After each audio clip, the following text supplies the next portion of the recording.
আমি একটু জানতে চাই আপনার কাছে যে বিএনপি নেতারা কিন্তু সরকারের প্রতি এক ধরনের অবিশ্বাসের সুরে কথা বলছেন, বিশেষ করে নির্বাচন নিয়ে। কিন্তু ডক্টর মোহাম্মদ ইউনূস প্রধান উপদেষ্টা তিনি কিন্তু বারবার বলছেন যে বাইরের কথা এবং ভেতরের টেবিলের কথা আসলে আলাদা, ভেতরে আমাদের সাথে খুব ভালো সুসম্পর্ক আছে। আজকে আমি আবার এনসিপির প্রসঙ্গে আসতে চাই। এনসিপির আহ্বায়ক নাহিদ ইসলাম তিনি কয়েকদিন আগেও আপনাদের উপদেষ্টা মণ্ডলীতে ছিলেন। তিনি বলেছেন যে গণপরিষদ নির্বাচন এবং জাতীয় নির্বাচন একই সাথে হতে পারে এবং এর মধ্য দিয়ে তারা সেকেন্ড রিপাবলিক করতে চায়। সরকার কি আসলে এই জায়গাটাকে কিভাবে দেখছে, কিংবা সরকারের ভেতরের কথা ভাষ্যগুলো আসলে কি এই ব্যাপারে? ধন্যবাদ আপনাকে।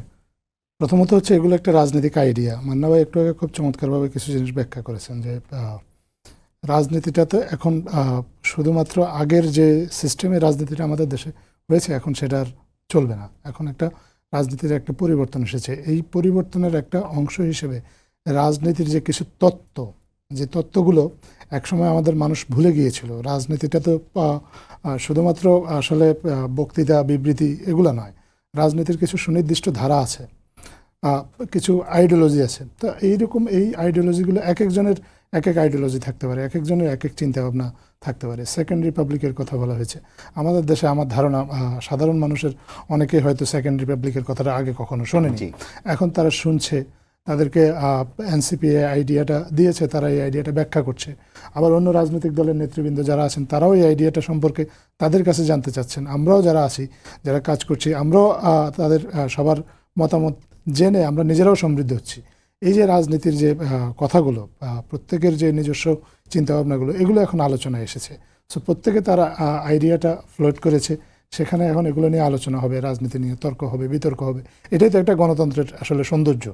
গণতন্ত্র যখন থাকবে, আপনি যখন গণতান্ত্রিক চর্চা হবে, তখন এই বিষয়গুলো নিয়েই চর্চা হতে হবে।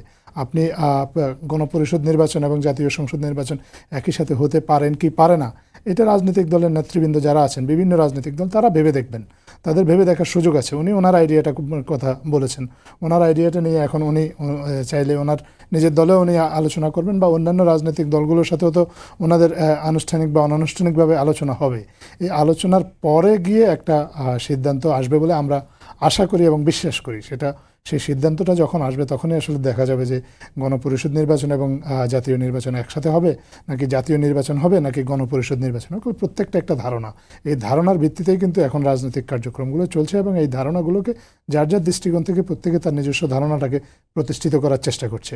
এবং সেটা যিনি সাকসেসফুল হবেন এই আলোচনায়, বা অন্যদেরকে কনভিন্স করতে পারবেন যে তার ধারণাটাই সবচেয়ে ভালো ধারণা, নতুন যে রাজনৈতিক ব্যবস্থার কথা চাওয়া হচ্ছে, সেই চাওয়াতে তিনি যে ধারণাটার কথা বলছেন বা তিনি যে পদ্ধতিটা সাজেস্ট করছেন, এই পদ্ধতিটাই হচ্ছে নতুন রাজনৈতিক ব্যবস্থার জন্য সবচেয়ে উপযুক্ত পদ্ধতি।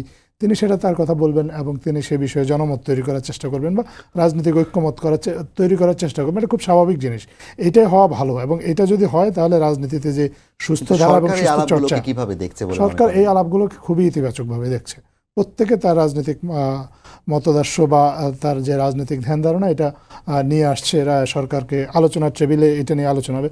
সংস্কারের যে প্রস্তাবগুলোর কথা সংস্কার কমিশনগুলো দিয়েছেন, সেই সংস্কারের প্রস্তাবগুলোও কিন্তু রাজনৈতিক ধ্যান ধারণার উপর ভিত্তি করে প্রতিষ্ঠিত। রাজনীতির যে প্রচলিত ধারণা বা রাজনীতিতে যে নতুনত্ব আনতে গেলে আমাদের যে এর আগে যে প্র্যাকটিসটা হয়েছে, এই প্র্যাকটিসটা বদলাতে হলে কি কি করতে হবে, এগুলো কিন্তু কমিশনগুলো দিয়েছে। তো এই প্রত্যেকের এই ধ্যান ধারণা বা প্রত্যেকের এই বক্তব্যগুলোকে একটা জায়গায় নিয়ে আসার জন্য সরকার কাজ করছে।